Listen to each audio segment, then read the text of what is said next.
say that the church down there in Maryland is not friendly. It's just that this is what I consider home, and it's good to be here. Last week, on Sunday, I had the opportunity to speak, and so what you're getting is actually a recycled lesson. It's only 1 week old, so it still has the taste of freshness to it. But I enjoyed putting it together, and it was really good for me to be able to go through these things because it helped remind me of the things contained in it. One of the things I like to do is to find things in the Bible that perhaps we like to read about. We read over them, and it's easy to just kind of, these are just details that once I've read it, I understand the details and I can move on.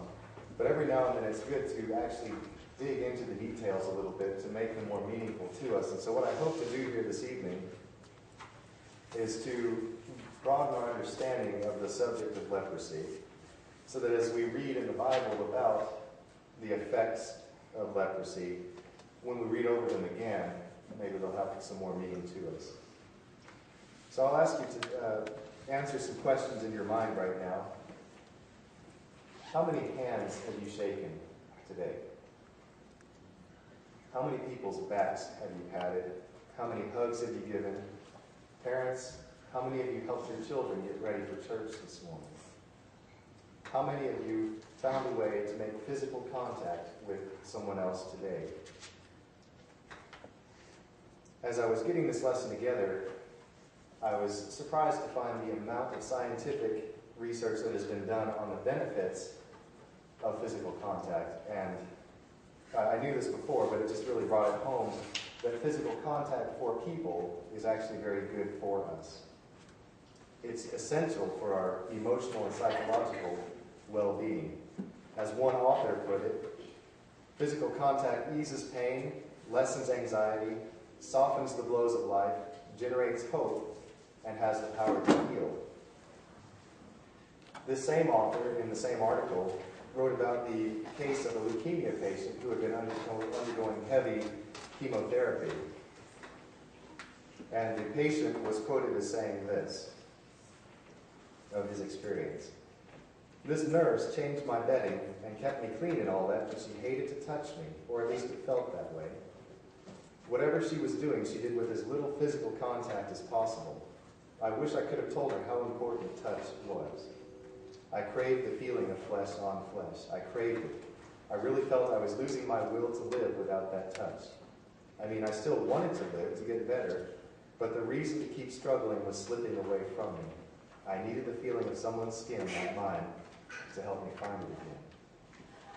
So what we see here is that there was a very real emotional and psychological need that would have been met by physical touch. But we also see in this quote that there is a physical consequence as a result.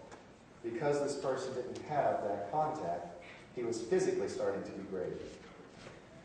There was a study done by some researchers at the University of North Carolina, and they actually found that hugging increases something inside of you, the bonding hormone called oxytocin, that helps decrease the risk of heart disease.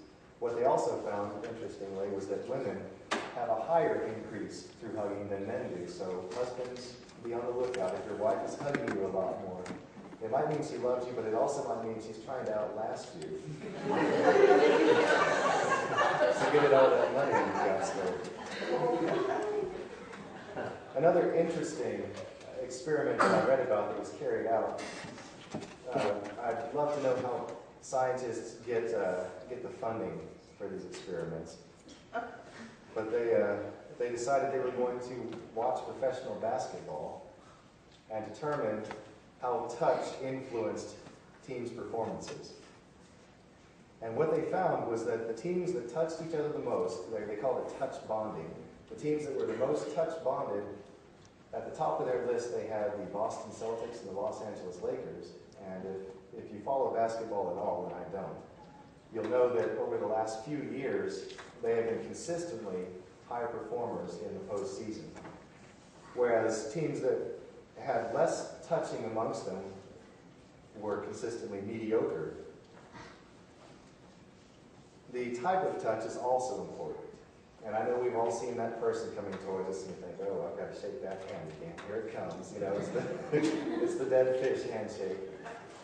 The type of touch is very important. So if you've ever been pushed or hit, you know that you're still being touched, but it's not at all the same kind of touch that gives us the emotional and psychological well-being that we're looking for. And to help illustrate this, back at the end of the 1100s and the 1200s, the Holy Roman Emperor was Frederick II. As a person, he wasn't much to look at. In fact, one of his chroniclers said that he would not have sold for more than a handful of coins if he were on the auction block of the market. He was excommunicated 4 times, very loudly anti-religious. But he was also a man of science, and so he funded and carried out several experiments that at the time, even then, only an emperor probably could have gotten away with. I found this to be a very fascinating experiment because of my interest in language, but it's also very grotesque.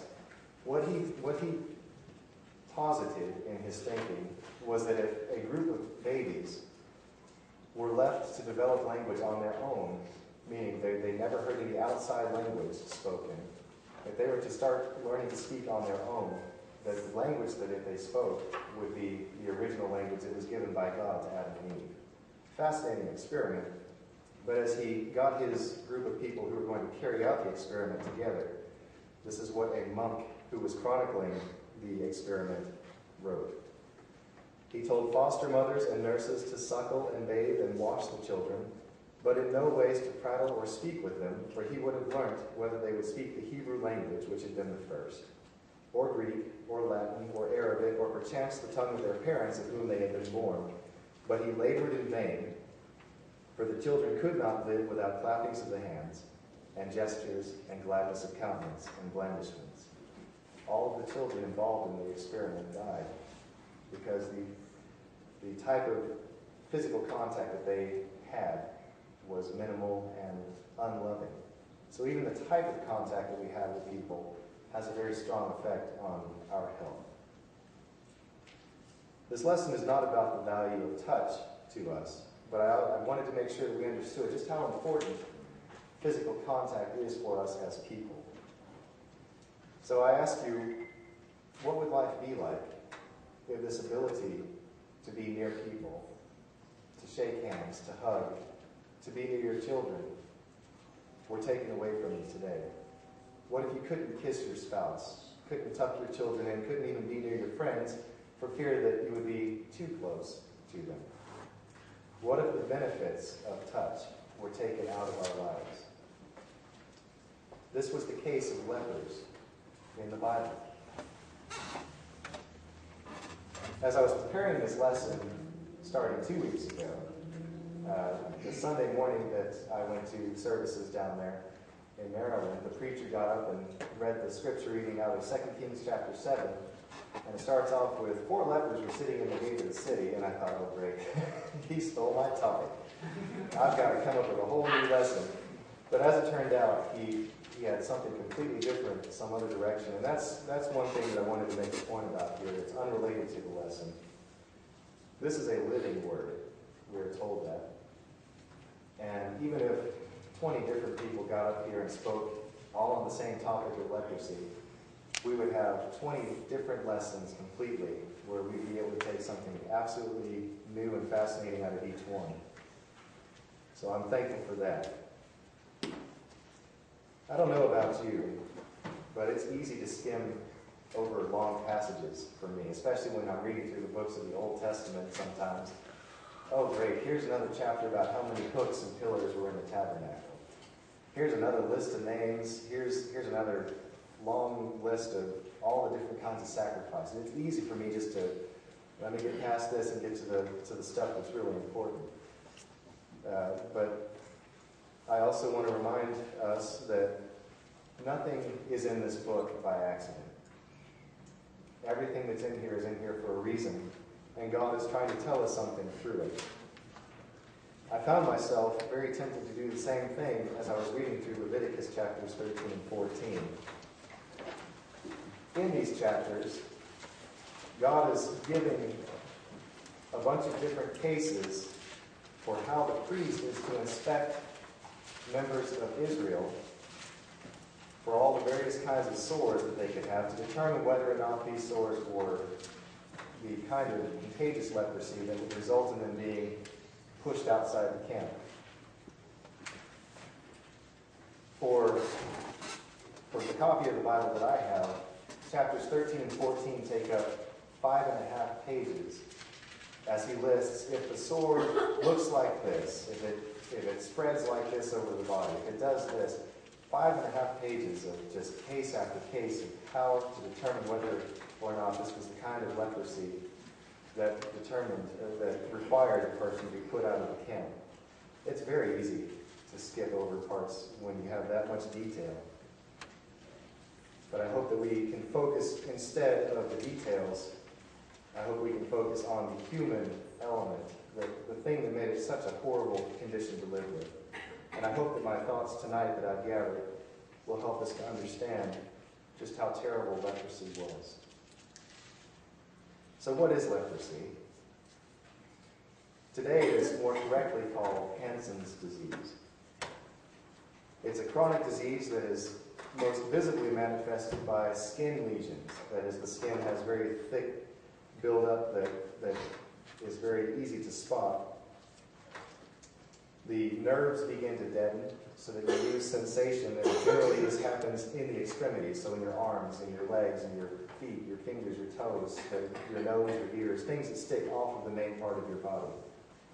And this infection over time can lead to tissue loss, meaning that the things that give you your substance begin to deteriorate and you begin to wither.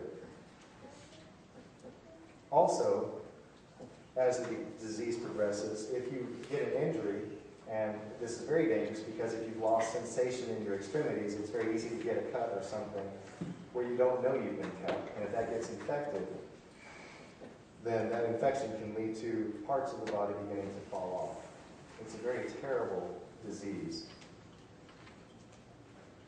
And even today, we're still not sure how this disease spreads. It is through human contact of some sort, but we're still not entirely sure how it happens. In fact, at the beginning of 2010, the World Health Organization had identified nearly 212,000 cases around the world. It's still with us. It's still a disease that affects people very severely. There were very distinct consequences for having leprosy. The most noticeable and the most recognizable by us is that there was separation. In Numbers chapter 5 and verse 2, God told Moses, "Command the children of Israel that they put out of the camp every leper." He told them to separate from themselves, to get them away so that if the disease continued to spread, it would not affect the entirety of the body of Israel. It was a very serious command, and he made this evident in Deuteronomy chapter 24 and verse 8, when God said, "Take heed in an outbreak of leprosy that you carefully observe and do according to all that the priests, the Levites, shall teach you. Just as I commanded them, so you shall be careful to do." So not only did the person with this type of leprosy have a physical breakdown, they felt and saw their body begin to deteriorate, but they were also forced out of the life that they knew and they loved. All the people, all the relationships that they had formed were torn apart as they were pushed outside the camp until the disease was taken from them. In Leviticus chapter 13, verses 44 through 46, after the priest had inspected the sores on the body and had determined, yes, indeed, this is the kind of leprosy that we are looking for, he would pronounce the patient a leprous man in verse 44. He is unclean. The priest shall surely pronounce him unclean. His infection is on his head.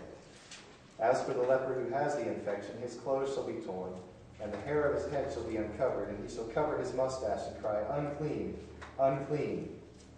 He shall remain unclean all the days during which he has the infection. He is unclean. He shall live alone, his dwelling shall be outside the camp. Do you get the idea that this person is considered unclean? It was also a mark of shame to have leprosy. In 2 Kings chapter 5 and in verse 1, we meet a very strong and brave man by the name of Naaman.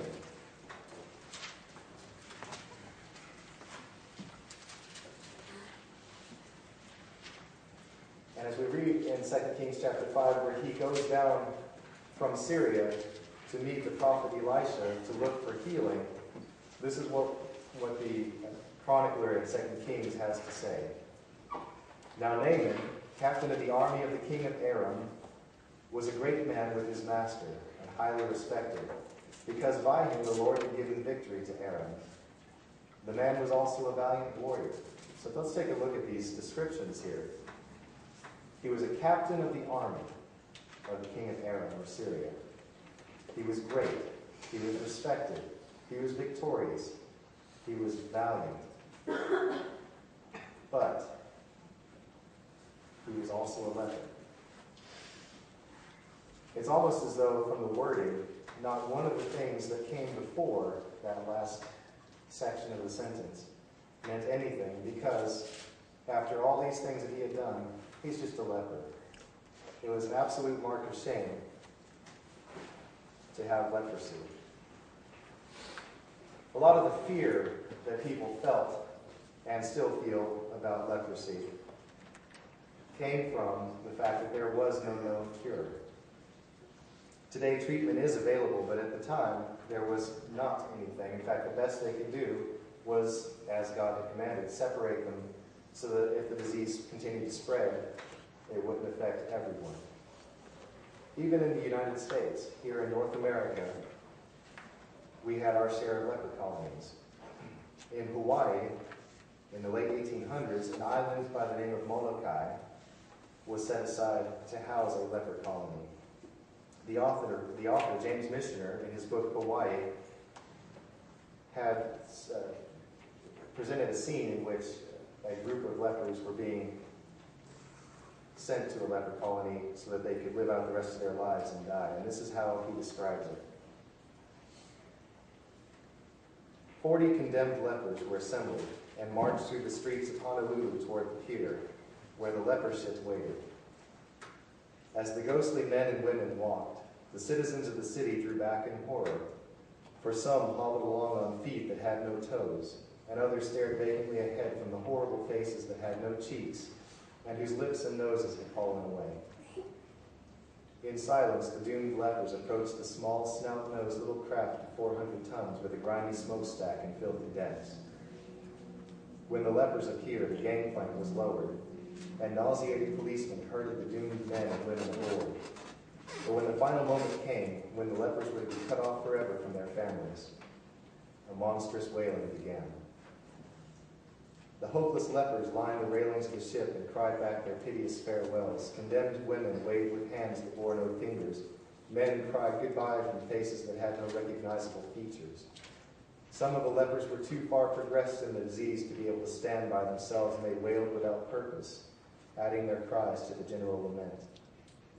When they were safely aboard, the captain shouted, "Open the cage," and 2 sailors went aft to a wicker cage that had been built on the deck of the leper ship, and they swung back on its hinges a latticed gate.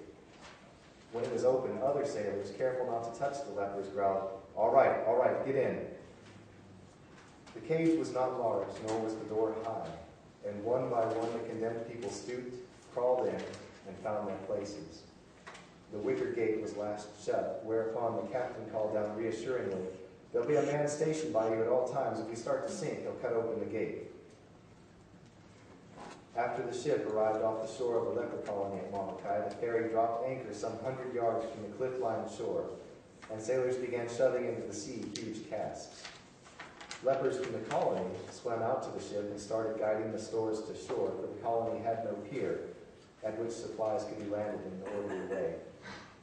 A longboat was lowered with 3 sailors at the oars, and the police marshal who had accompanied the lepers ordered the cage opened and called off names, and saw each afflicted woman and man into the boat. There the government's responsibility ended, for the policeman did not enter the boat himself.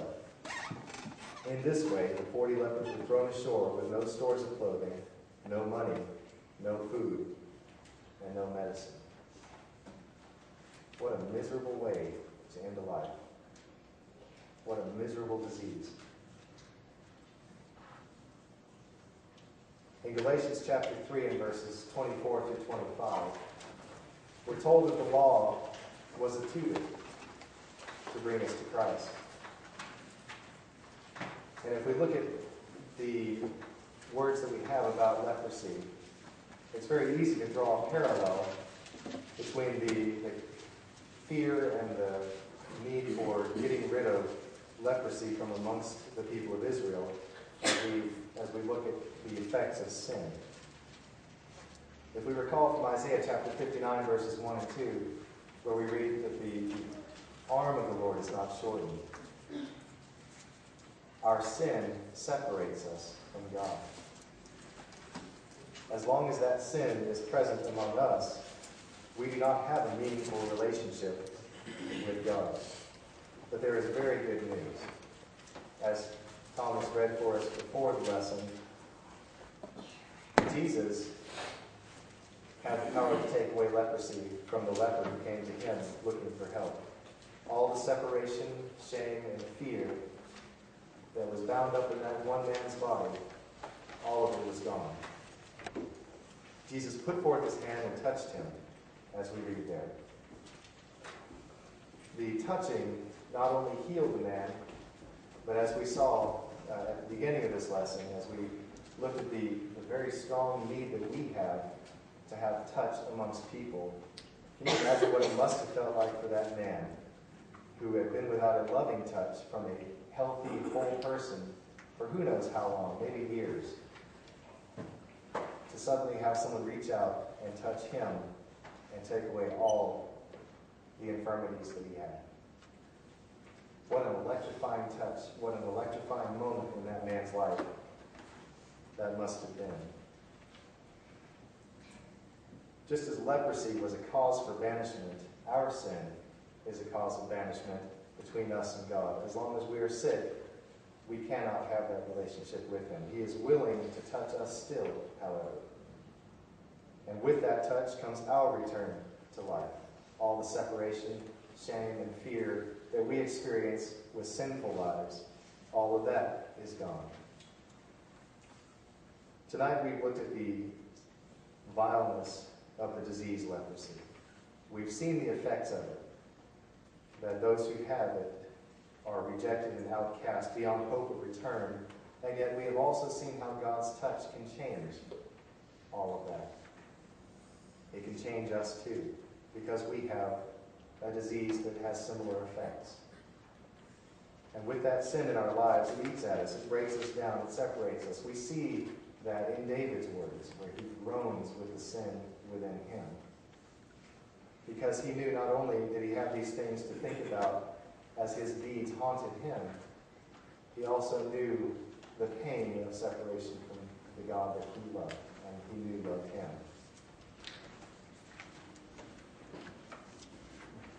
God wants to reach out to us, but we need to reach out to him. As we remember from Mark chapter 1 and verse 40, it was the leper who came seeking Jesus. He implored him, he begged him, heal me. And we can show Jesus that we beg for his healing as well when we hear his word, as we read in Romans 10:17, as we believe in the things that we read and hear in Hebrews 11 verse 6. As we turn from the sin in our lives, 2 Corinthians 7 and verse 10. As we confess Jesus before others in Matthew 10:32 through 33. As we're baptized in Mark 16:16. And as we continue to live with him in a continuing walk. 1 John chapter 1 verse 7. So as we started with some questions, I'd like to end with similar questions. Have you reached for God? Have you helped another to reach for God? Do you need to return to life? because God is there. He's waiting for us to make the step. But we need to take hold of the grace and the love that he is offering. If you haven't yet, but you want to, please make that known. One of the verses in the song that we're about to sing, the second verse, says, Lord, now indeed I find your power, and yours alone can change the leper's spots and melt the heart of stone. He has the ability to take from us the things that hold us apart. Won't you let him fix that? Please make that known while we stand and while we